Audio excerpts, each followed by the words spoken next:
এই যে বেকার যুবদের জন্য যেটা করা হয়েছে সেটা বামফ্রন্ট প্রথম এই কাজ পশ্চিমবাংলায় দেখিয়েছিল যে বেকার ভাতা চালু করা।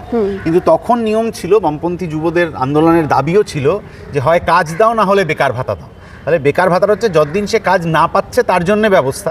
এবং বামফ্রন্ট সরকার যখন সদ্য এসেছিল তখন পশ্চিমবাংলার যে অবস্থা ছিল, তারপর ধীরে ধীরে শিল্প টিল্প ইত্যাদি তৈরি করে সেখানে বেকার ছেলেমেয়েদের কাজের ব্যবস্থা, যতদিন তারা সেটা না পাচ্ছেন ততদিন পর্যন্ত বেকার ভাতা।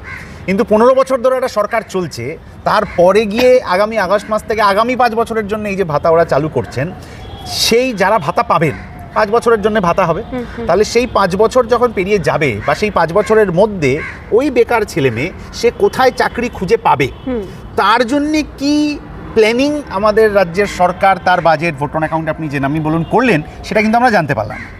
এই যে প্রতি বছর বিজনেস সামিট, গ্লোবাল সামিট, এই সামিট ওই সামিট হচ্ছে, এই সামিটগুলোতেই তো চাকরি প্রার্থী ইত্যাদিদের খবর আসবে যে এখানে এখানে শিল্প হবে, এখানে এখানে কাজ হবে। তাহলে যারা এই ভাতা নেবেন, ভাতা এমনিতে অধিকার, কিন্তু তৃণমূলের পক্ষ থেকে বারবার এই কথা বলার চেষ্টা করা হয়, মুখ্যমন্ত্রী বলেন আমি দিয়ে দিলাম, মানে ওটা কারুর করুণার ওপর নির্ভর করে না, ভাতাটা অধিকার। বামফ্রন্টের আমলেও অধিকার ছিল, এই আমলেও অধিকার, এর পরের যে সরকারটা আসবে তাদেরও অধিকার। তাহলে এই অধিকারের জায়গা থেকে আমি কোনো একটা জিনিস পাবো, সেটা এক। আর দুই হচ্ছে যে আমি এই ভাতাটা নিতে, বেকার ভাতা যে নামে চালু হয়েছে, সেইটা নিতে নিতে তো আমাকে কাজের খোঁজ করতে হবে। তাহলে আগামী 5 বছরের মধ্যে এরকম এখনো পর্যন্ত পশ্চিমবঙ্গ সরকারের কোনো দিশা নেই যে পশ্চিমবাংলার অমুক অমুক অমুক অমুক জায়গায় অমুক অমুক শিল্প তৈরি হবে যাতে করে এত এত বেকার ছেলেমেয়ের কাজ হবে।